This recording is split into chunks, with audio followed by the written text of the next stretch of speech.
Hello and welcome back to the Schooner Pod. I'm your host Bobby Howard, back off sabbatical, back from the honeymoon, slightly more tanned than before, and I'm excited to talk about some football because, frankly, the only sports we had in Jamaica were it was cricket. So I'm excited to talk some ball with the boys. With me, as always, we got our co-host Jameson, who did a great job filling in last week, and Ty Lee, who is gleefully enjoying all of the mid majors being expunged from the tournament, as a good Power Five fan would be proud of. So, Jameson, I'll just start out. What did I miss?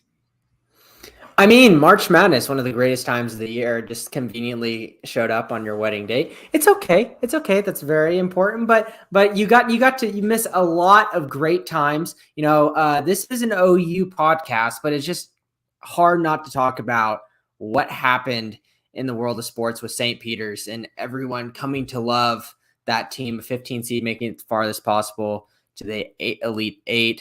And I'll say this, I just want to put this out into the universe. And I kind of already said it in one of our group texts. Of course, I'd be one of the first people to love Doug Edert, a guy with a nice mustache. I love it. But this guy is getting way too much hype comparison to what his other teammates. This guy comes off the bench, first of all, and these people are throwing him on social media, SportsCenter, ESPN, Bleacher Report, as like the face of the St. Peter's team. And when actuality, he's not. He was, he hit some good free throws, but majority of the time, like, he wasn't playing all that well. I mean, I want to give out to Ndefo, Casey Ndefo. He played really well, and I feel like he could have been a really big name. And Fousseyni Drame and the Hassan Drame brothers also played really well. But Ndefo is a beast. And I feel like I just had to take a little bit of an excerpt and kind of go on a rant here just to say that he needs his name put out more into the universe versus Doug Edert. That's a good point. And that's I think that's a good point, and I think it's something that we could do a whole podcast about it. Jameson and Bobby, you guys already know where I'm going to go with this, and it's something that I've sort of alluded to on the podcast before. But there's, we love sports, right? And that's the value of it. There's no actual value add in putting the ball in the end zone or putting the ball through the hoop. So you can be the best at the game, but at the end of the day, just like the Schooner Pod, we do it out of love, but it's funded by advertisers. And if you got the guy with the storyline, then he's the guy with the storyline. I'd say you look at most talked about people that are just involved in the NFL. This is one of my favorite points to make because I feel like it upsets me, and it's sort of a point of contention, but I don't necessarily know that you can argue it if you just look at it fundamentally. But you look at the most talked about people in the NFL in the past couple of years, Jackson Mahomes, who just makes TikToks because his brother is, Patrick Mahomes, is one of the most talked about personalities in the NFL sphere, and he doesn't even play. And that's just what it's about. It's about generating that interaction. So yeah, but the thing is, Doug Edert didn't even have any personality. Is the thing, Ty? He was very quiet. He didn't say anything too much crazy. He got an endorsement deal from Buffalo Wild Wings and posted a boring picture with him just holding a little tiny wimpy drumstick. Picked worst probably possible wing you could have picked of him. It was a wimpy drumstick, and the guy, he just stayed by the book. Obviously, that team was very disciplined under their coach, but it's not like he was some explosive personality that everyone came to love. All it was is he had a mustache. Well, sometimes that's all it takes. It's if you gotta, it's just about being that thing. Obviously, he rode the wave of the team, but you can make that argument, outside. It goes back to Jackson Mahomes. He didn't do anything to get to the NFL. He's just, if life gives you lemons, you ride the wave that comes with your surfboard. That's what I always say. This is an absolutely hilarious conversation to hear if you are remotely familiar with the 2014 Heritage Hall men's basketball team, particularly the role of one Jameson Maxwell, aka Money Maxwell. Honestly, Jameson, you and Doug's role were pretty similar. I think you're just jealous of his mustache ability back then. Because if I was the face of our team, if I was the face of our team in high school, that'd be completely different. I was not like the poster child on every single matchup, people posting about me all the time. No, that was just because I was 6-man coming off the bench, and people love me because everyone likes to cheer for the bench guy who can shoot 3-pointers. That doesn't mean I'm the best player on the team and I should be getting all the media hype from it. Fair enough, for sure. But I love how you worked in that you were a 3-point specialist right there. Yeah, that's all I did. I shot better from 3 from 2 probably. Hey, I mean, I would have loved to see your just the attempts from inside the arc for you that year, but I'm sure our copious amount of listeners are not here to talk about our high school accolades, unfortunately. But the St. Pete story, it was awesome. Know a lot of good people who rode the St. Pete's train, won a lot of money. So that's always fun whenever you can win, kind of ride that train, get some cash off of it. I know Ty's a little upset because they derailed his boys Purdue, the P pushers.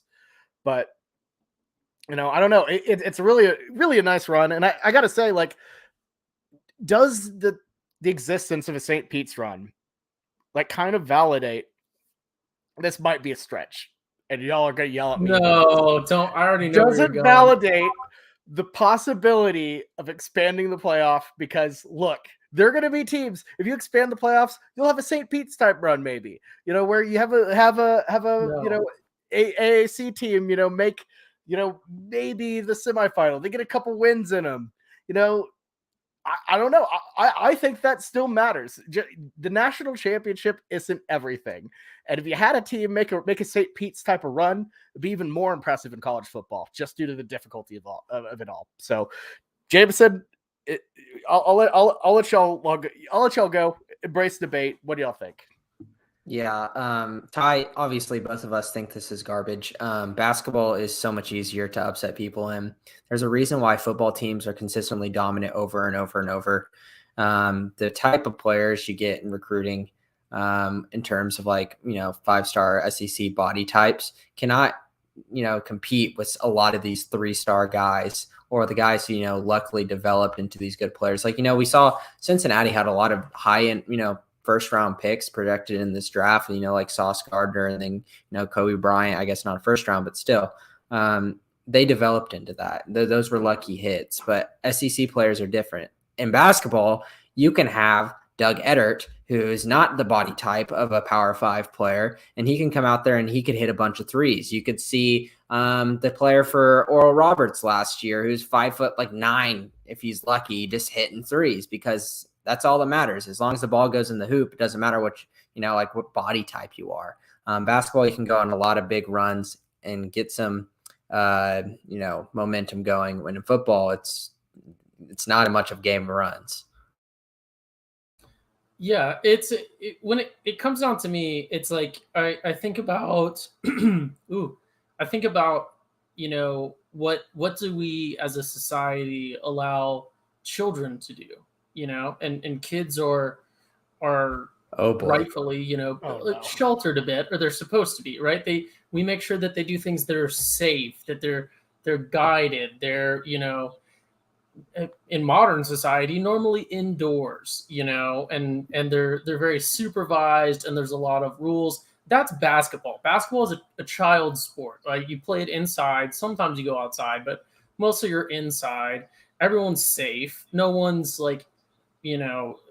dying from it 10 years after they retire because of the sport, right? Football is an adult's sport, and there's just no reason to adopt childlike policies for an adult sport like football. See, I kind of disagree, though. I'm not saying they could win the national title, and I'm not saying let's bring up North Dakota State which actually weirdly enough would be interesting, into the college football playoff. But you could have some weird runs here. Think about that 07 Boise team. Like, obviously they beat Oklahoma and everything, but that's a team that could win 1 or 2 games potentially. I'm not saying they can stroll up and beat Alabama in the first round, but they wouldn't have to. They could get a kind of an easier win. Would, if they kind were of build up the bottom seed. Well, not in a 12-team playoff where the first 4 get buys. They would not play Alabama. And that's kind of what I'm getting at here. And not only that, we see weird upsets in college football all the time. More than likely, it would be the Big Ten teams getting upset because that's what the Big Ten teams do. But I don't know. I just kind of think it'd be fun. So that idea definitely got shot down. That's okay though. That was quick. We knew that was quick. Well, I mean, it's been a conversation. People have brought it up. I think it'd be kind of fun. Why not? It's about the conversation. It's not, we're not better than anything. No, I wish. Oh, could you imagine what college football would look if they let us 3 decide everything?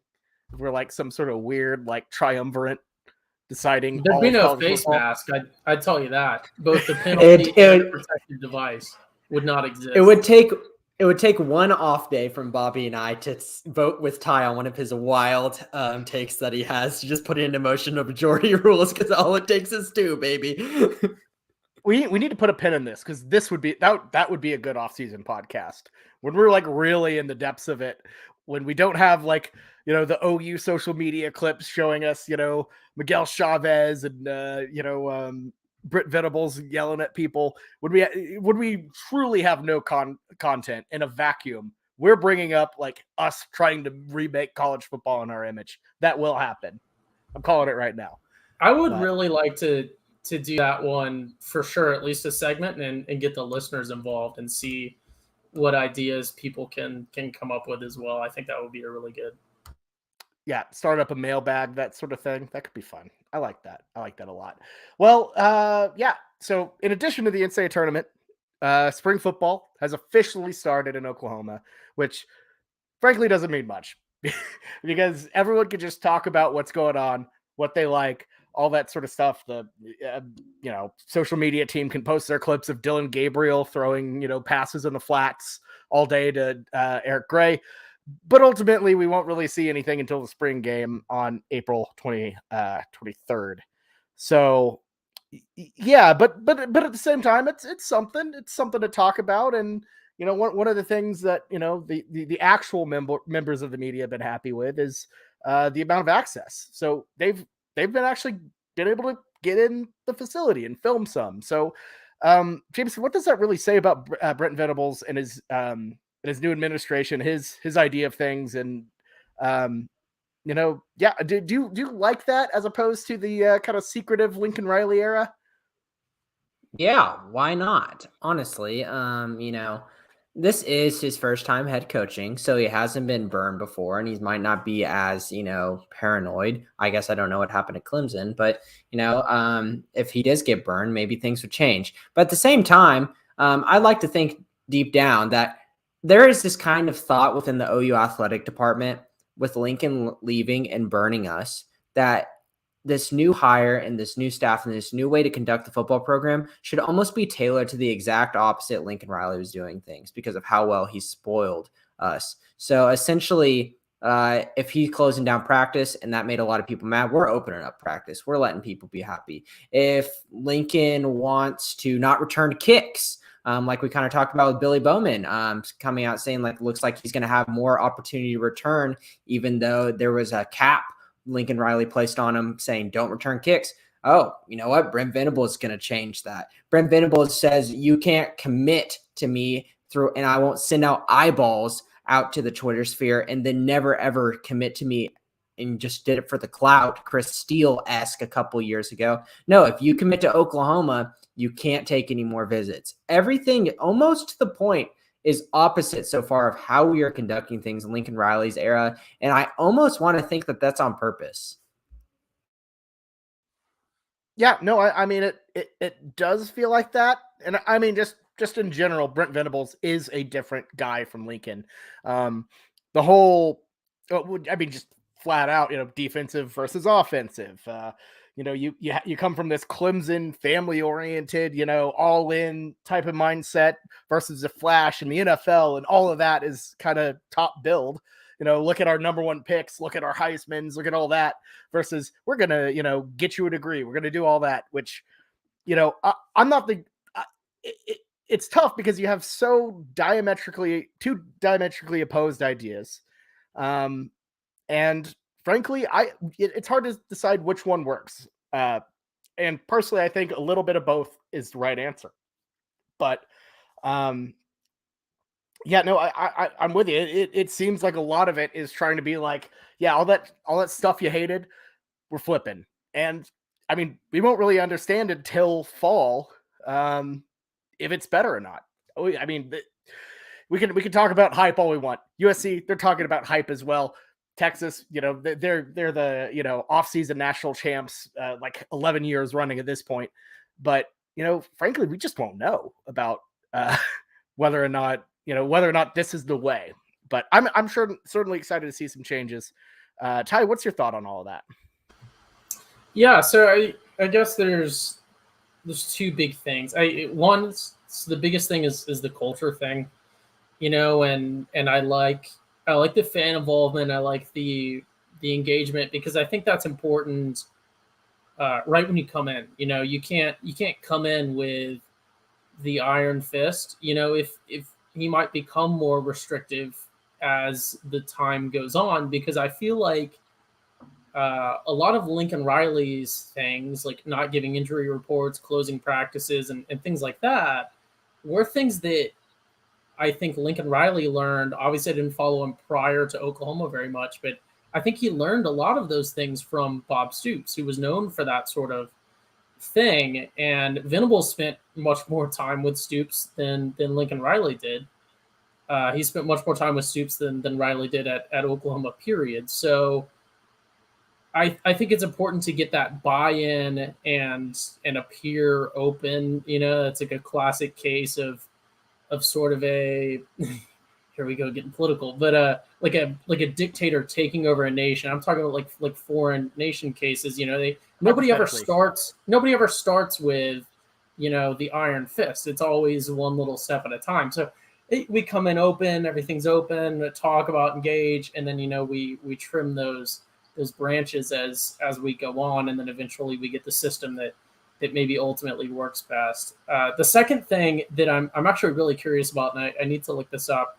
Unfortunately, it's a little too advanced to do live on air, but the returning the kickoff thing, like we talked about, is a big culture thing, and I think there is a lot to be said about giving those guys that go out there to return the kicks, because sometimes they're maybe not a starter or not a primary guy, giving them a chance to show themselves and the value of someone that's willing to put it on the line and wants to prove themselves. But with that play specifically, I'm actually very curious what the stats and the pure numbers and the analytics say about that, because that's one of those things. I'm a big numbers guy. Even if it feels wrong, you have to trust the statistics, and you have to put your emotions and whatever your gut feelings aside. If the numbers are telling you one thing, the numbers, when it comes to a very structured thing like sports, that have a defined rule set that you can put into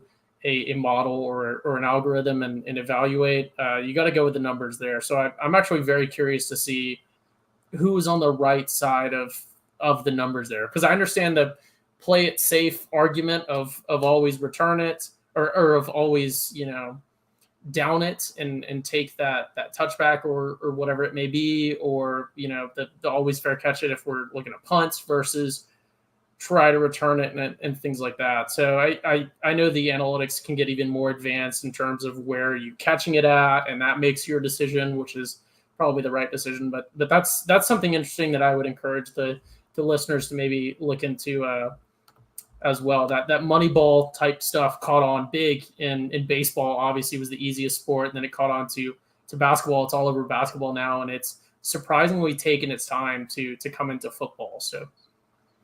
Yeah, and Tijuana has an interesting point here. He's all in on the reads. versus, the fair catch. And I'm kind of, I gotta say, like, I just think the absolutes are the most annoying thing for me. And Jameson, I know you had a different take on this when we were talking about this in our group text, but I don't know. I think that removes some of the unpredictability.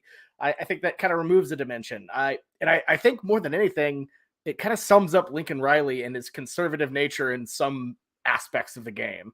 And frankly, I get it. They're college kids. Sometimes they make dumb decisions. We've seen it count. Well, hell, the NFL players make dumb decisions on reads. Sometimes we'll see guys drop the ball at the 1 yard line. And then, it, doesn't count as a touchdown. So like dumb things happen, but at the same time, I feel like you need to have that threat there just in case something breaks open.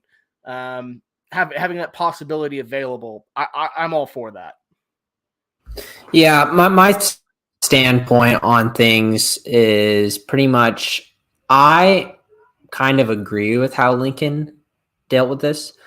He didn't say no kickoff returns. You cannot return the kicks, because obviously we had people return kicks, but I'm sure that there is a very strict order put in place, whereas like you're probably not going to return the majority of them. And I think that's a good thing, because I see more bad things happen on kickoffs than good things.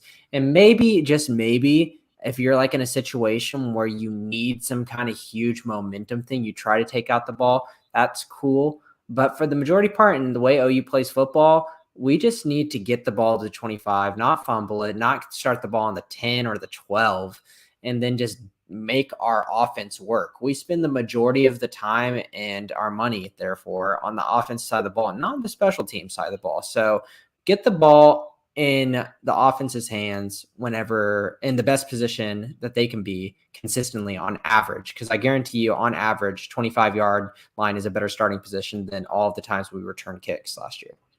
Yeah, and that's part of the change, and the rules of how they do kickoffs, a lot more out of the end zone. It just doesn't make any sense to usually to take it out, or especially with the fair catch rule, where you can just fair catch from any point in the field. It really doesn't make any sense to not do it most of the times, but people with the fair catch rule, they're doing it because they were pooching them up, like baiting these guys into running the ball back. So they're kicking higher up in the air, and therefore people are getting stopped like within 3 seconds of running. You really don't have much of a read. So getting that in the back of your head, saying, hey, if you're pooching it high up, I want you to fair catch more so than often, because the majority of the time you can't make the right read in those couple seconds that you have, versus if it's a normal kicks thing like NCAA Madden, if you don't hit up the lever a little bit and you just kick it normally, yeah, you'll have time to make reads and you can see how things are ending up. But if you're pooching high up in the air, your eyes are not looking downfield. Your eyes are on the ball the whole time, because if you take your eyes off the ball and look up the field and try to make your read beforehand, you're dropping it. Yeah, no, and I totally get it. It makes sense for me. In a lot of senses, yeah, I do get it. It's more of the absolutes thing, because it's hard to kind of, a play develops so quickly that it's hard to like look up, keep up, where that ball is, but also read the field and see where everything's at. You kind of go into panic mode, and obviously I'm okay with it, player safety, etc. But yeah, no, I see where they're coming from, but it's the absolute thing for me. But anyways, well, here's another thing real quick before we move on. They didn't say we're going to be returning every kickoff either. They just said we're going to be returning it more, or you're going to get a chance to in some situations. So maybe, to tie back into what I was originally saying, maybe it's a case of, everything's a good plan, as an incoming coach with a lot of hype. Every plan that you have is the best plan in the world until something goes wrong. And nothing can go wrong until August, September. So everything that he says right now is automatically amazing until proven otherwise. So maybe it's a case, like I said, of you come in, and then I was talking about it with the fans and with the donors and everyone else, the hype buy-in, but the players as well. You want to get your skill guys to stay. You don't want to come in if you're trying to retain these skill players or these guys that have potential, that can return kicks, and and whatever else, and say, hey, we're going to play the most conservative ball ever. You're never going to get any highlights. You're never going to get any, whatever. We're going to play fair catches, and we're going to do like the NCAA 14 equivalent of just quick slants every single play, and then you're never going to get anything amazing. You can come in and say whatever you want, right? He's already got the job, but it's almost like his election cycle. He can come in and say whatever he wants until, that first kick of the season, that first snap of the season, then everything changes. But you can come in and you got to say what you got to say to get the people, the personnel to remain and the personnel to get excited and get that buy-in to your program. So with everything that we hear, it's January, February, March right now as we're recording this. So there's a lot of time left. There's a lot of time left until the spring game even. So anything can be said and anything can be a truly 100% honest plan that just, we decide it doesn't work. So who knows? But I think the big thing to bite into here and to really chew on is no matter how truthful they are, no matter how effective they're going to be, the things that our coaching staff is saying to our players that have remained, they're getting buy-in and they're getting hype. And above everything else, that's what matters. Because, if you have everyone on the team is going 100% on the same page, 100% buy-in to a bad plan, they can maybe beat a team that has kind of buy-in to a great plan, but not everyone's going 100% all in the same direction. So this is a good thing, regardless of how truthful or how real that statement's going to end up being in a couple months. Yeah, no, absolutely. I mean, you're completely right. We have plenty of time. There's a lot of developments that can happen within a spring practice, and we'll be tracking that as it goes on, as everything goes on through the weeks. We still have a lot more to go, so I'm excited to break some of that down, and we definitely have some more football talk. But guys, it's the Final Four this week. I know we just talked about some basketball, but it's a Final Four. So if you're like us, college basketball fans, should join the action on the court during the biggest tournament of the year, the biggest weekend of the year, if you're a basketball fan, with DraftKings Sportsbook.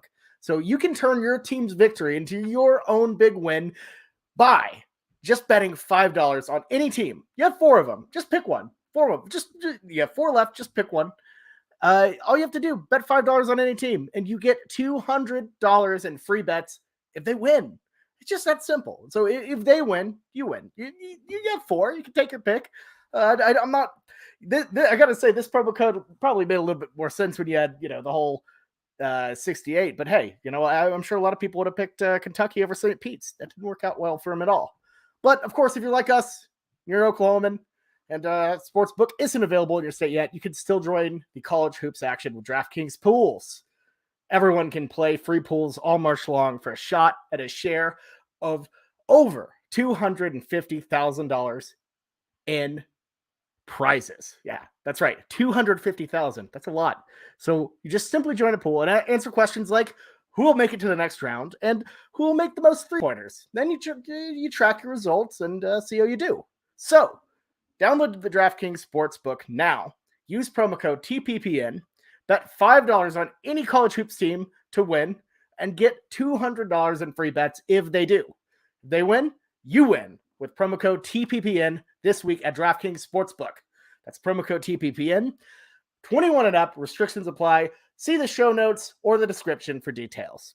All right, now that we've gotten that business over with, we're all in on promo code TPPN. However, one guy who's all in, Thad Turnip Seed, are I don't know, I wouldn't say good friends because they definitely don't know who we are. But the podcast Oklahoma Breakdown, great stuff, incredible pod. They did this about a week or so ago. Listen to the pod on the beach. They got our boy Thad Turnip Seed on the air, and our guy Thad talked about his vision for the program. A lot of his talk was that he wants 100% buy-in from everyone, etc. And I don't know. Yeah, I think he embodies this idea, and I think he embodies this idea that everybody's all in on this program, everybody's all in on this vision, and you see a different buy-in as a unit rather than kind of several players just trying to do their best to get to the NFL. The NFL, of course, is still probably in the cards for a lot of these guys, but I don't know. The team seems a little bit more cohesive, at least through the eyes of the PR team's presenting us. So, Jameson, what's your thoughts on kind of the attitude as a whole right now before we move on to Cruden Corner? Yeah, I really hope that you can say this and put it into practice. Obviously, that's idealistic, try to play as a whole. But and obviously, we kind of talked about this with kick returns. These are kids we're dealing with. So it's having a good leader that people respect, that you can follow to therefore execute your game plan. And Lincoln Riley as a coach, he was a player's coach, but did he have the respect from all of his players to where if he needed something done for the team to do it all in as a whole 100% together, could he have wrangled everyone together? We don't know. I can tell you Benny Wiley in the strength program wasn't doing it. But now that we've changed over and we've got a coach that has a much different style and a different organization around him, we have a blank slate and we have an absolute new opportunity to do it. And I think it is extremely valuable that we don't talk about this enough, is yes, it sucks losing a coach and it sets us back a little bit, but having a new breath of fresh air into a program that obviously just had a down year makes you have a glimmer of hope and optimism in the eyes of the player's standpoint, to where if you have a strong leader that you respect come in, you will follow them to say, okay, this guy can turn us around. Yeah, absolutely. And there's not that much to turn around. And that's one of the things Thad said is he's like, this is kind of the best program I've walked into, the best starting point he's had. So, looking at him and listening to him and hearing him talk about what he did with Saban and Dabo, and it's different because everyone is kind of bought into this vision. Ty, you've been talking about kind of how everyone seemed a little bit more in. Any final thoughts before we move on to Cruden Corner? Yeah, for sure. I mean, it's again, like I said earlier, it's reminiscent of, I didn't say this earlier, but as I said earlier, 100% of everyone getting that buy-in and all moving with their 100% in the same direction. It doesn't necessarily matter if it's the best plan.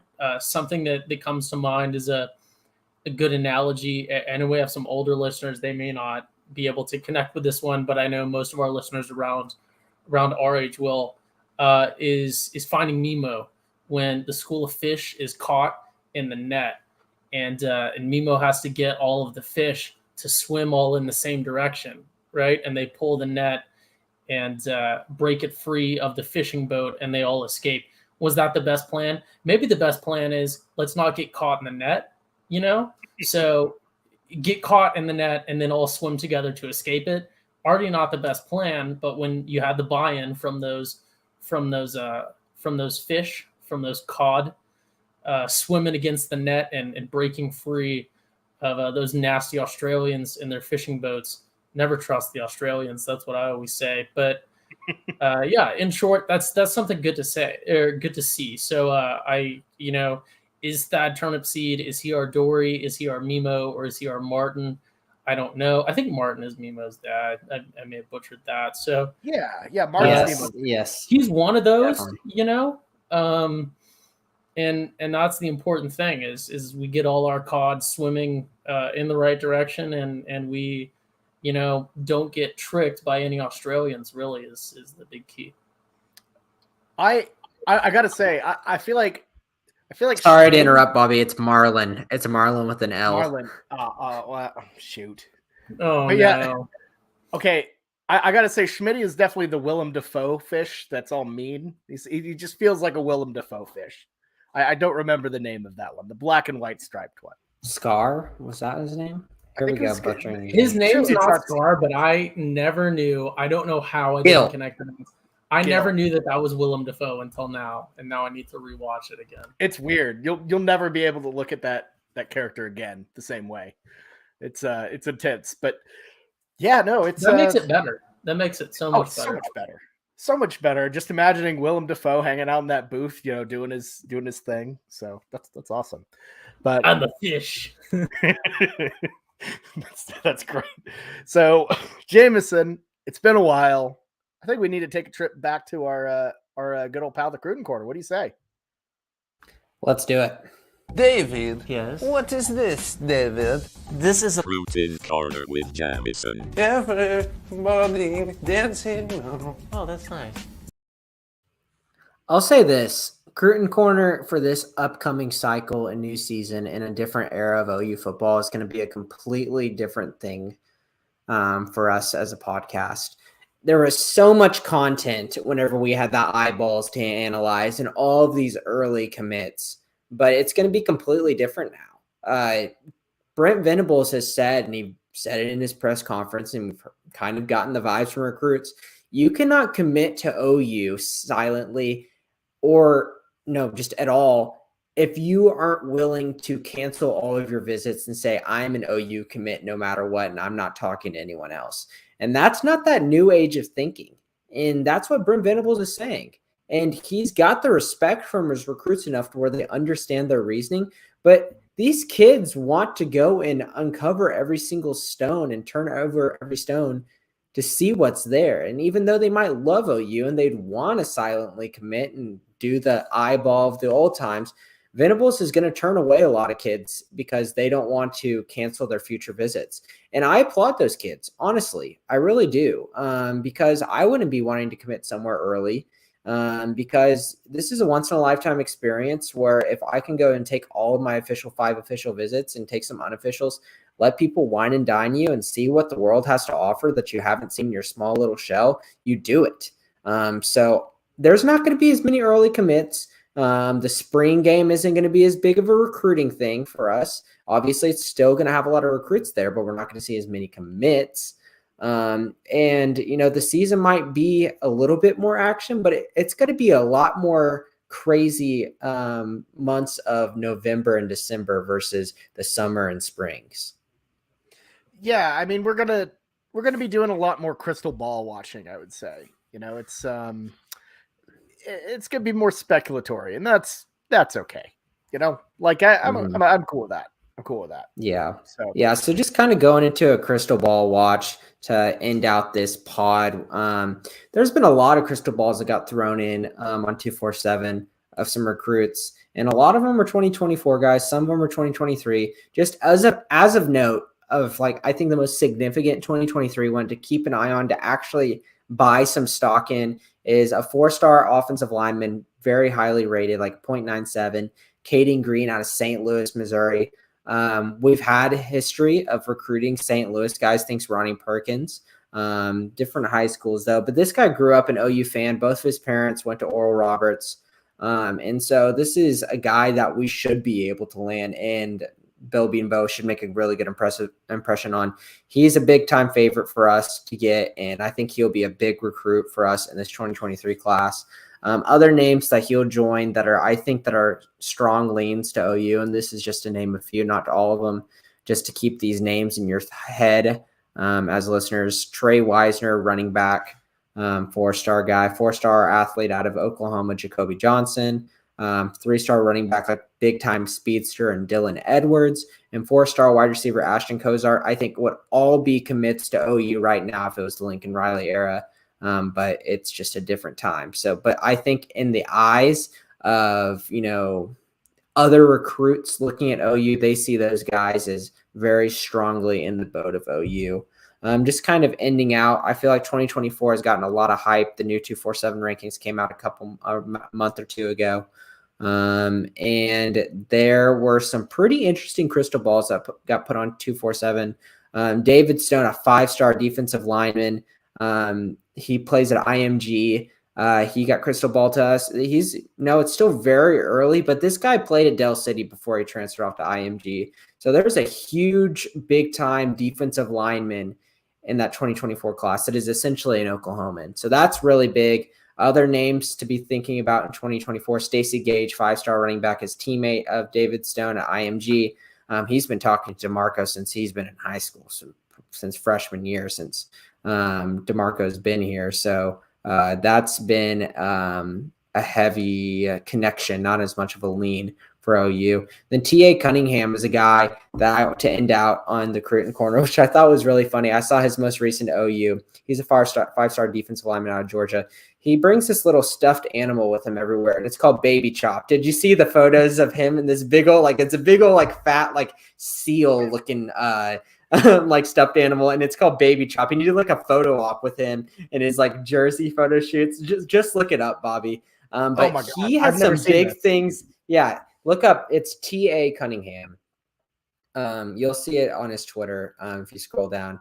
But Venables made a big impression on him, and I don't remember the quote that he told one of the news services, but he's like, man, this guy he's all that. And it's either he's a really amazing person or he's one of the best actors ever, because this guy really makes an impression on you. And this wasn't, I feel like whenever you hear recruits talk about their most recent visit someplace, you hear, it's family. They made me feel like family. I could really, enjoy my time there. They did everything well. And you say this, the same old, and you're like, okay, I can't buy into this. But this guy, you could really tell there's some inflection. There it is. Look at that. There's Baby Chop.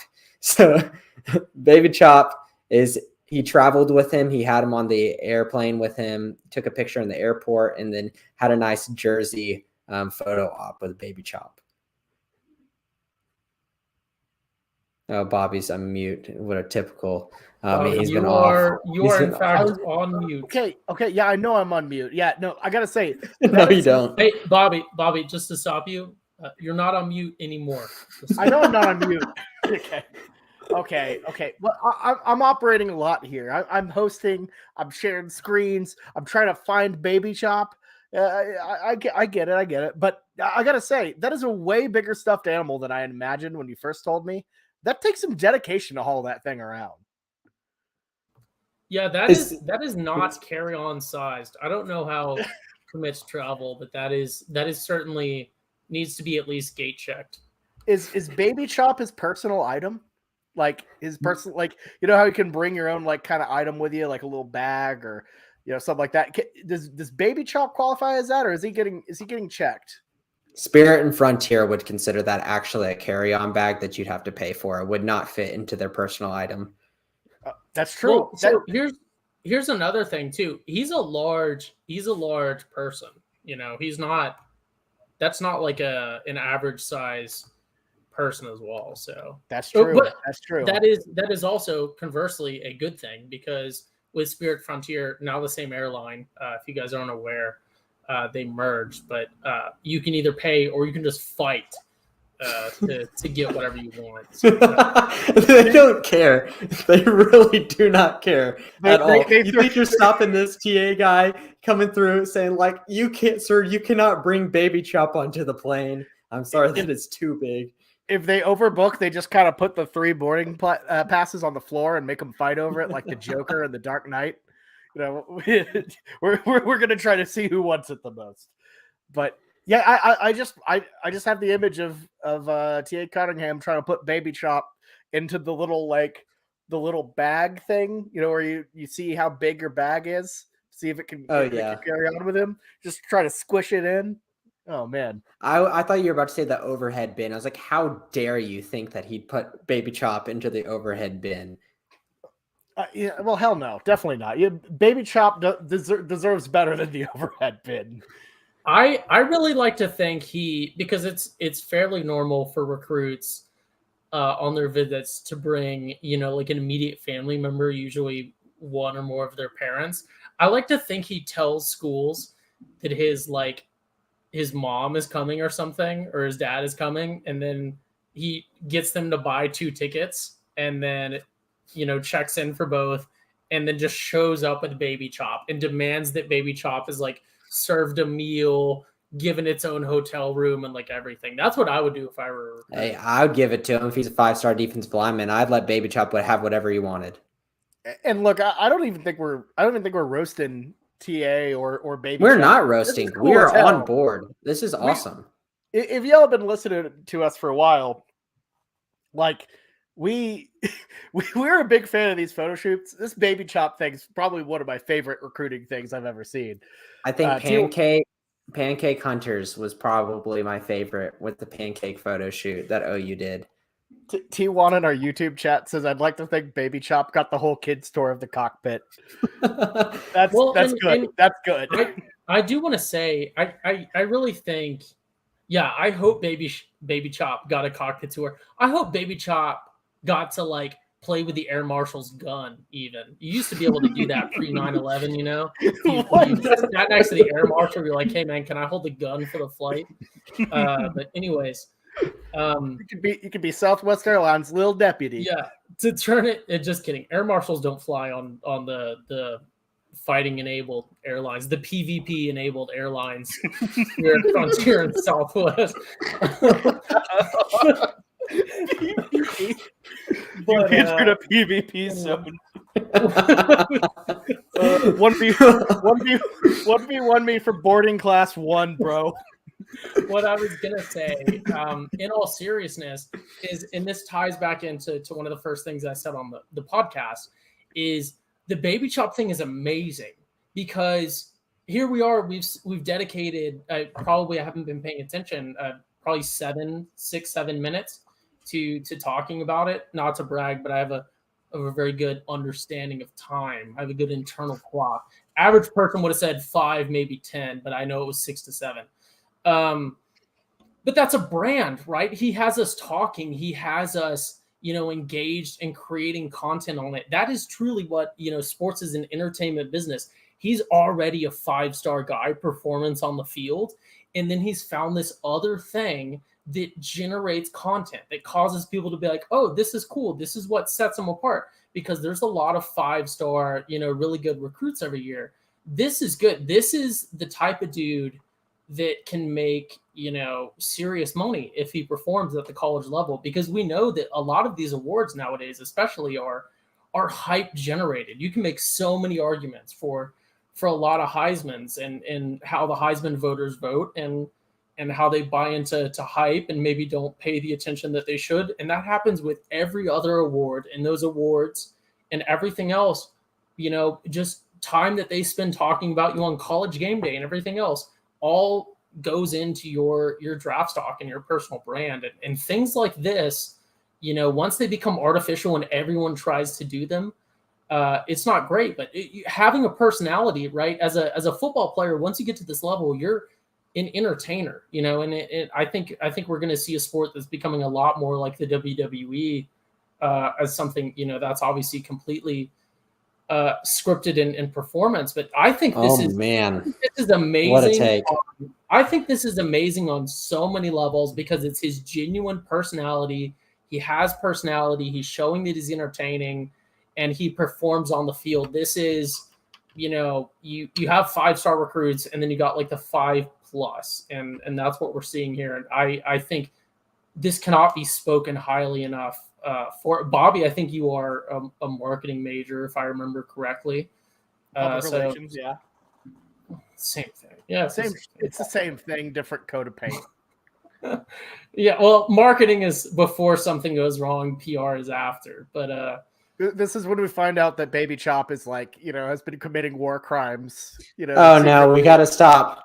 I know where this is gonna go. We're gonna go and we're gonna defame Baby Chop. No, I'm stopping this right now. I'm not trying to defame Baby Chop or turn Baby Chop into the milkshake duck.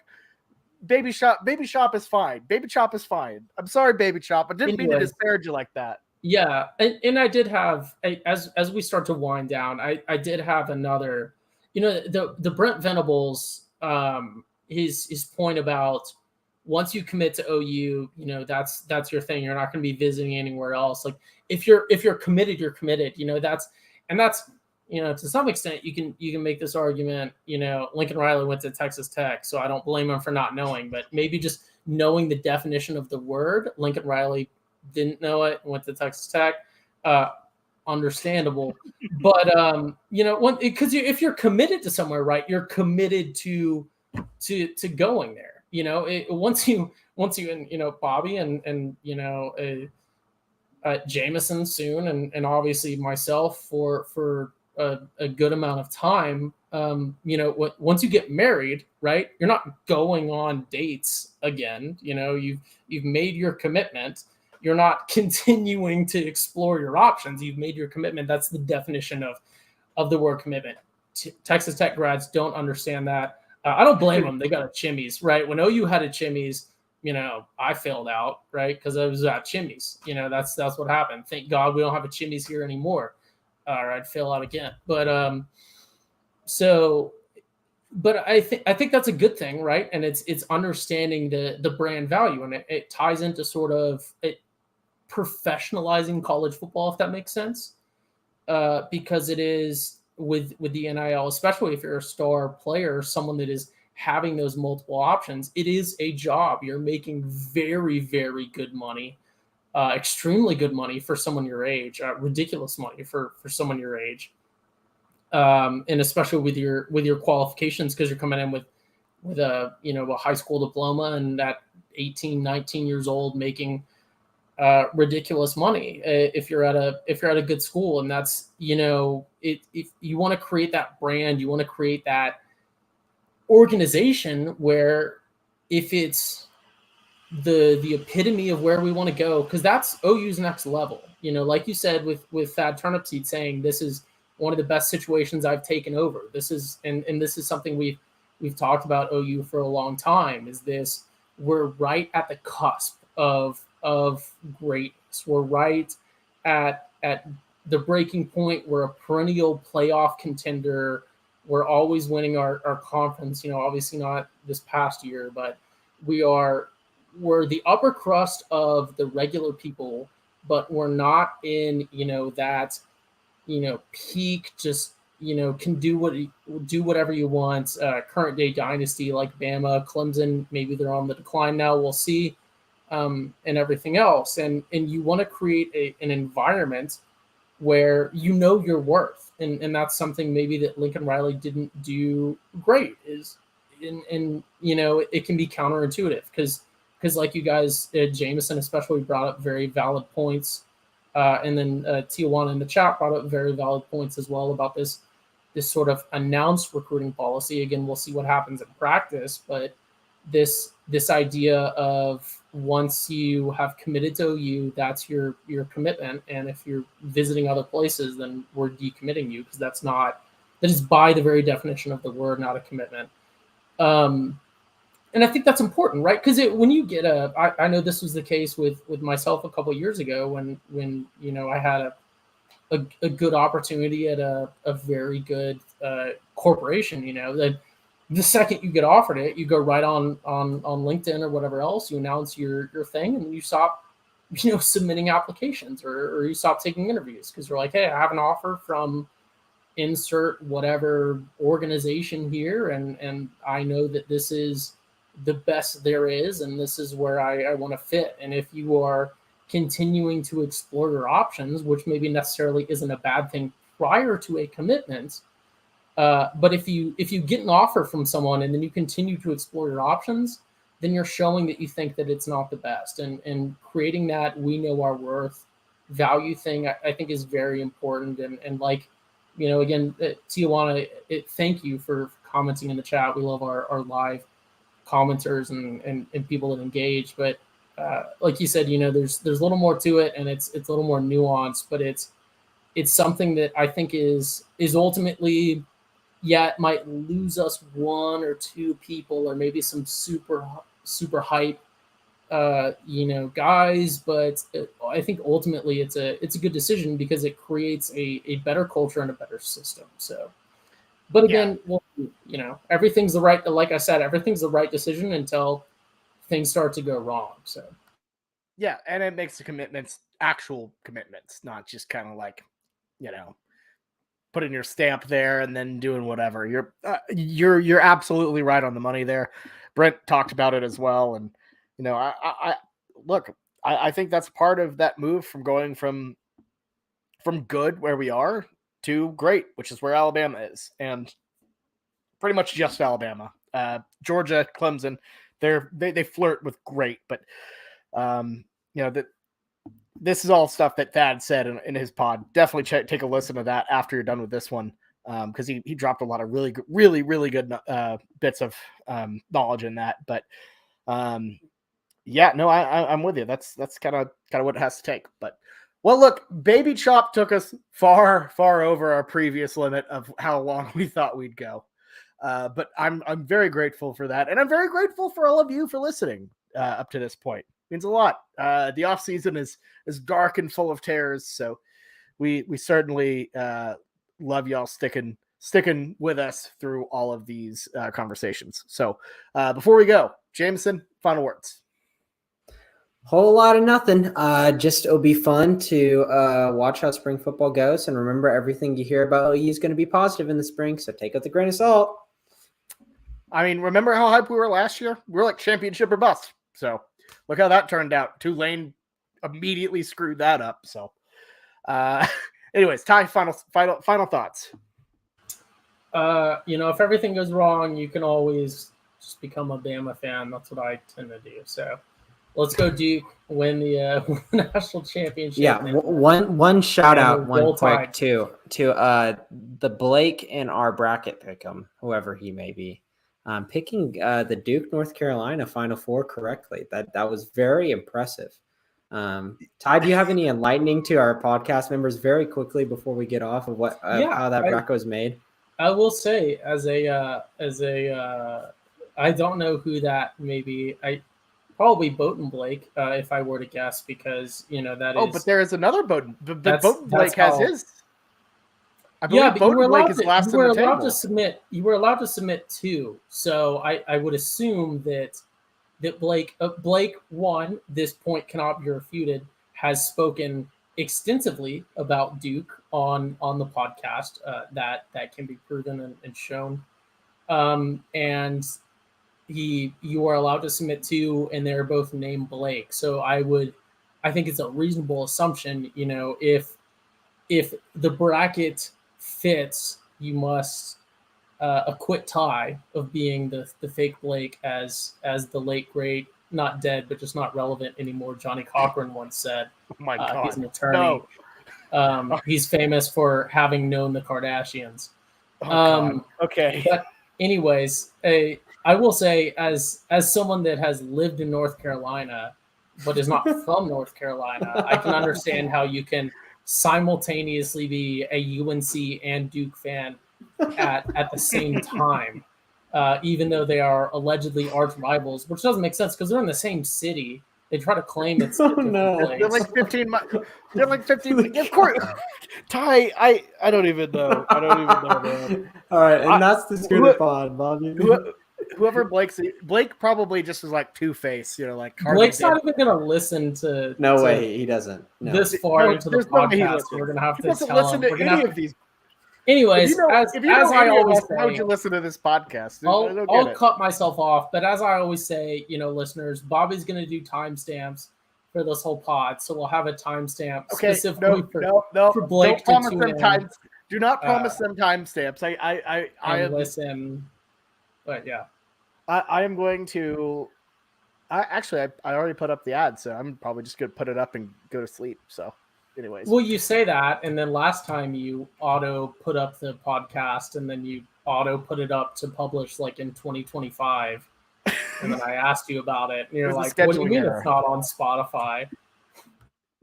Okay, that was like the first time in honestly. Like years, maybe. That was literally the last podcast that you were involved in.